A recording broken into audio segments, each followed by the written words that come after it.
वालेकुम, good evening. कैसे हैं आप लोग? आपके साथ मजे में फिटफाट। लेकिन जनाब, जब जिंदगी की एक नई शाम, जब हम आपको वेलकम भी कर रहे हैं, आप एक सुबह उठते हैं, दोपहर शाम रात, और फिर जिंदगी का एक दिन तमाम हो जाता है, एक नए दिन आते हैं। तो इस नए दिन में होता ये है कि कभी कभार कुछ चेंजिंग्स भी आती हैं, कोई ना कोई प्रॉब्लम भी आती है, और कुछ ना कुछ ऐसा भी होता है जो आपने सोचा नहीं होता लेकिन हो जाता है। लेकिन अल्लाह करे कि जो आप सोचें वो अच्छा, जो सोच रहे हैं वो सब कुछ हो, और जो आपके जहन में कुछ ऐसे गुमान आते हैं, जो बुरे ख्यालात होते हैं, अल्लाह ना करे कि वैसा हो। कहते हैं ना कि जैसा सोचोगे तो वैसा होता है, जैसा गुमान करोगे तो वैसा होगा। इसलिए अच्छा सोचें, पॉजिटिव सोच रखें। पॉजिटिव सोच की वजह से ये होगा कि आपके तमाम काम अच्छे होंगे, क्योंकि आपको अल्लाह से उम्मीद अच्छी है कि अल्लाह ने तो हमारा करना ही अच्छा है। जब आप इतने यकीन के साथ, इतने वसूख के साथ कह सकते हैं कि जनाब अच्छा होगा, तो फिर हमारा अल्लाह जो हमसे 70 माओ से ज्यादा मोहब्बत करता है, गलत कैसे हो सकता है? तो दिल में पूरा यकीन, ईमान रखें, नए दिन का आगाज करें, फिर दोपहर शाम रात आपका हर टाइम अच्छा होगा। यकीनन ये टाइम भी आपका बहुत अच्छा होगा, क्योंकि हम बहुत यकीन के साथ ये शो कर रहे हैं कि आज आपके बहुत सारे प्रॉब्लम सॉल्व करेंगे।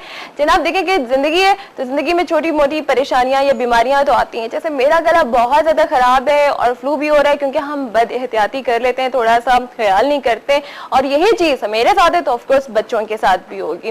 और आजकल तो बच्चों की समर वेकेशंस भी स्टार्ट हो गई हैं, तो बच्चों को खुली छूट मिली हुई है कि उन्होंने कुछ भी खाना पीना, आइसक्रीम, ठंडी चीजें या ठंडा पानी, इस तरह की बहुत सारी चीजों का इस्तेमाल कर रहे हैं। तो किसको कॉन्शियस होना चाहिए? ऑफकोर्स पेरेंट्स को होना चाहिए, क्योंकि बच्चे ना समझें। तो आज हम पेरेंट्स को अवेयरनेस देने के लिए इस शो में हमारे एक बहुत अच्छे गेस्ट मौजूद है, आप लोगों के जाने पहचाने हैं, चाइल्ड स्पेशलिस्ट, गोल्ड मेडलिस्ट भी हैं, और माशाल्लाह बहुत अरसे से काम कर रहे हैं। तो आज हम बच्चों के प्रॉब्लम्स इनसे डिस्कस करेंगे। आबिद हुसैन मिर्जा साहब, अस्सलाम वालेकुम। वालेकुम अस्सलाम। कैसे हैं आप? बहुत शुक्र अल्लाह का, माशाल्लाह बहुत अच्छा आपने तबसरा किया। ये देखिए, जो भी चीज़ है ये अल्लाह की तरफ से होती है।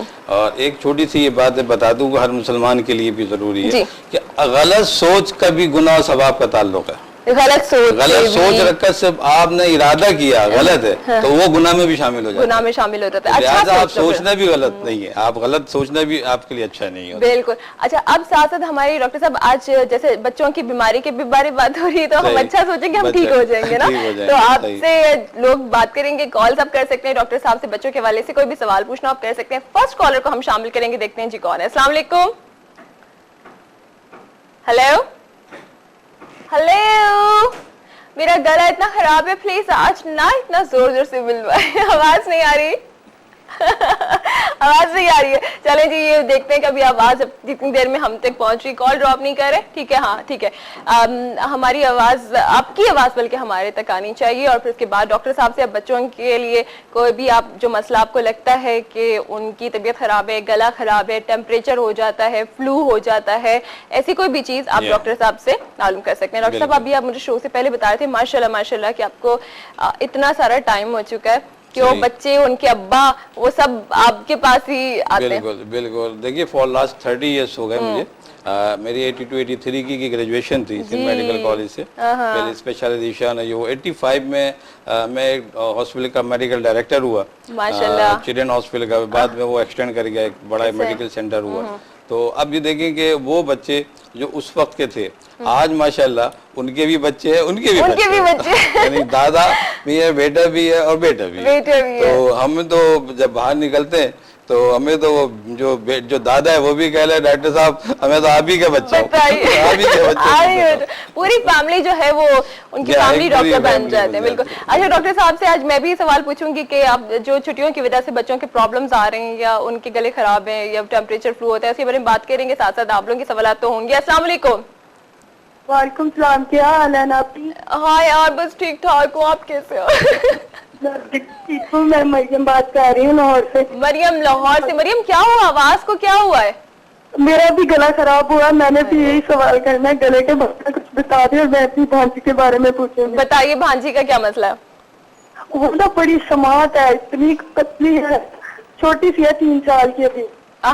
3-4 साल के बारे में, सेहत के बारे में पूछना है कि थोड़ी सी उसको होना चाहिए मोटी थोड़ा। अच्छा, बहुत ही ज्यादा स्लिम है, खाती पीती सही है? हाँ जी, खाती भी है, लेकिन नहीं इतना नहीं खाती। अच्छा, इतना नहीं, ज्यादा खाती है।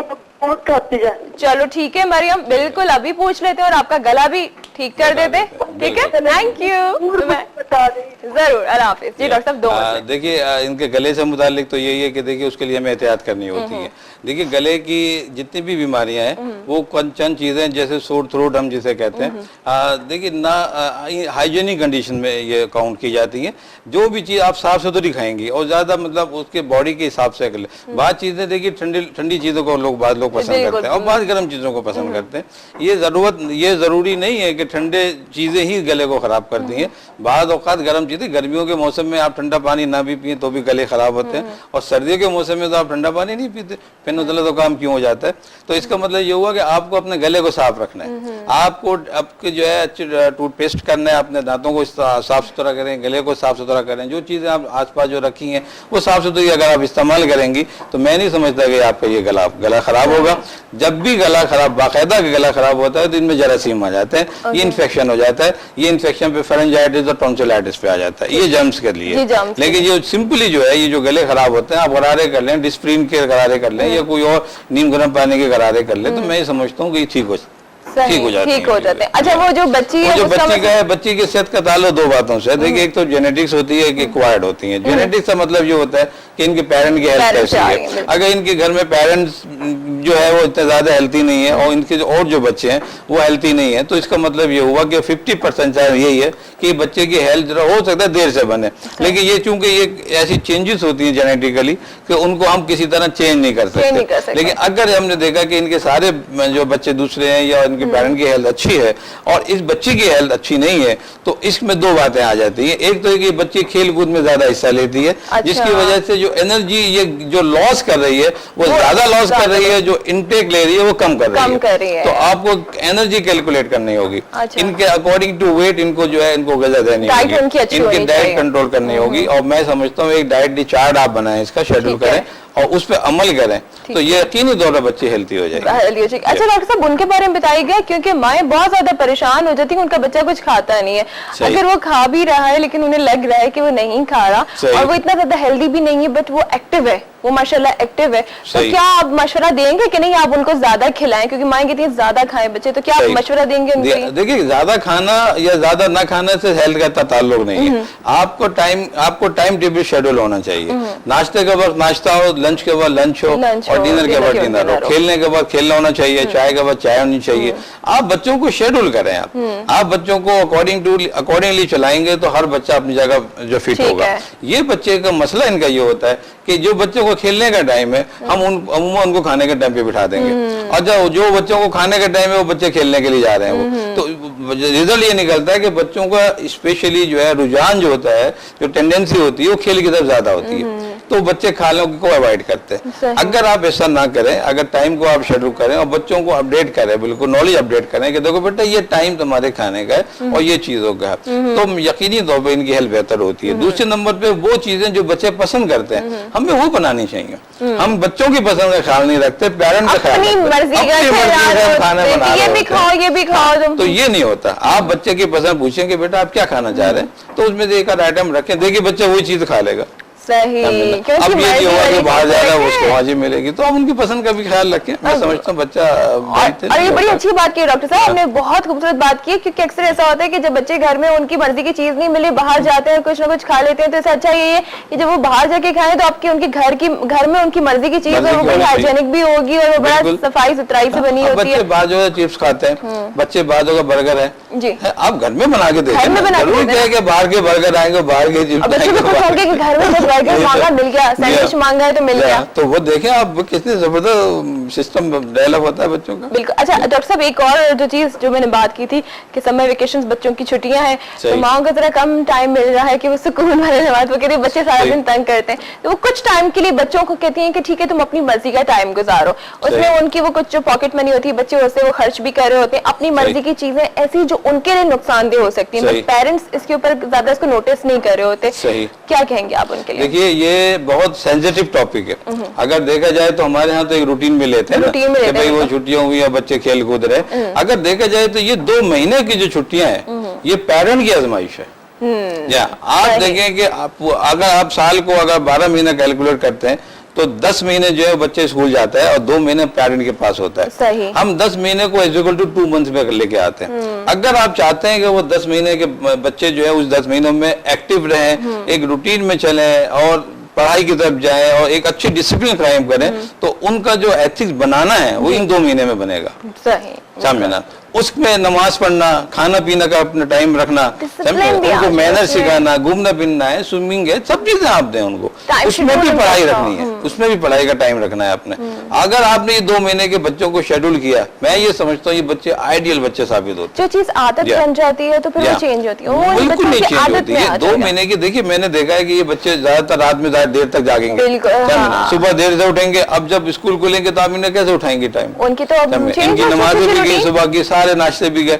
आप वही रूटीन पे रखें बच्चों को और स्ट्रिक्टली उनको फॉलो कराएं। ये बच्चे स्टार्टिंग में जो है थोड़ा सा रेजिस्ट करेंगे आपको, कभी नहीं हम बाहर खेलने जा रहे हैं आपको, लेकिन जब देखेंगे हमारे पेरेंट स्ट्रिक्ट है तो वो मजबूर हो जाएंगे, फिर आपको फॉलो करेंगे वो सब। तो मैं ये समझता हूँ कि ये बड़ी आजमाइश है। सॉरी, कह रही हूँ कि ये जो एक चीज है कि पेरेंट्स को ये नहीं कि बच्चों की मर्जी के मुताबिक ढल जाए, बल्कि उन्हें चाहिए कि वो अपने रूल्स एंड रेगुलेशंस बच्चों को उस पर मजबूर करें। बिल्कुल ऐसा कोई ला लागू ना करे, इम्प्लीमेंटेशन पेरेंट्स अपनी उसूलों की करें, ना कि उनके बच्चों के उसूल को आप खुद कमजोर पड़ जाएंगे उनके सामने, तो बच्चे तो खूब जी वो आएंगे कि हमारी मर्जी पे चलते हैं। थोड़ा सा एक और बड़ा मतलब देखा जाता है कि बच्चे जो है ना वो बहुत इमोशनली ब्लैकमेल भी करते हैं, रोना धोना और माए और जो है उनके दिल इतने नाजुक होते हैं कि वो फौरन बच्चे की बात मान लेते हैं। और उसकी वजह ये होती है कि देखिए माँ बाप जो है, फादर जो है डेफिनेटली बाहर होते हैं वो, और मदर जो है अपने घर के कामों में होती है। अब एक बच्चा घर में तो पेरेंट भी 1-2 दिन के बाद जो है थोड़ा सा बेजार से हो जाते हैं कि ये घर में ही है, तो वो बच्चा कह रहा है हाँ ठीक है खेलो अब बाहर चलो। अच्छा अम्मी मैं फलाने जगह जब मैं आउट ऑफ कंट्री या आउट ऑफ सिटी जाना चाह रहा हूँ, हाँ ठीक है बेटा आप जाओ। आप जरूर भेजें बाहर, तफरी के लिए जरूर भेजें, लेकिन आप अपने साथ लेके जाएं। मतलब उन्हें खुद ये 2 महीने जो मैं एक इम्पोर्टेंट बात बता दूं, ये 2 महीने की छुट्टियां बच्चों को इसलिए दी गई है कि पेरेंट के साथ रहें, इनका अटैचमेंट हो। बाकी 8-10 महीने बच्चे देखिए पेरेंट के साथ नहीं होते, वो पढ़ाई में लगे हैं, दूसरे काम में हैं। ये 2 महीने चाहिए पेरेंट को कि अपने साथ बच्चों को रखें, अपने से अटैच करें।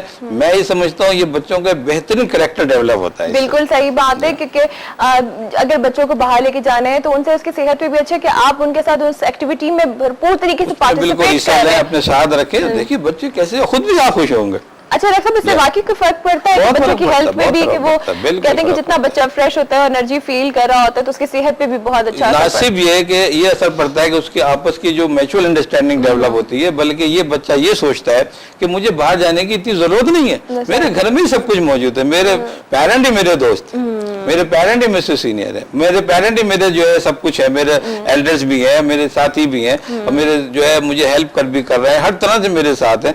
तो मैं ये समझता हूँ कि बच्चों पे कॉन्फिडेंस डेवलप हो जाता है अपने घर की तरफ से, और पेरेंट को भी ये हो जाता है कि हमारे बच्चे क्या कर रहे हैं, किस लेवल पे जा रहे हैं। तो मैं समझता हूँ कि बहुत जरूरी है ये सब चीजें जो है। अच्छा डॉक्टर साहब, जैसे होता है कि अमूमन बच्चों के जब हम बात कर रहे हैं तो हमारा जो एज ग्रुप है वो ज्यादा कि हम 10 साल के बच्चों की बात कर रहे हैं, 10 साल तक। तो जब उनकी छुट्टियां वगैरह होती हैं या वो स्कूल जब जा रहे होते हैं, तो इन बच्चों के देखा जाता है कि ज्यादातर पेट में दर्द या इस तरह वो पाँव में दर्द या लेग्स में पेन, इस तरह की शिकायतें ज्यादा करते हैं और ज्यादातर बच्चे करते हैं। तो उसकी वजह क्या है? हाँ देखिए, जो बच्चे जो स्टार्टिंग में जो दाखिल होते हैं स्कूलों में, तो यूजुअली उनका जो सेंस डेवलप नहीं हो रहा होता, उनका मिजाज डेवलप नहीं हो रहा होता कि वो स्कूल जाएं और रेगुलर ही जाएं।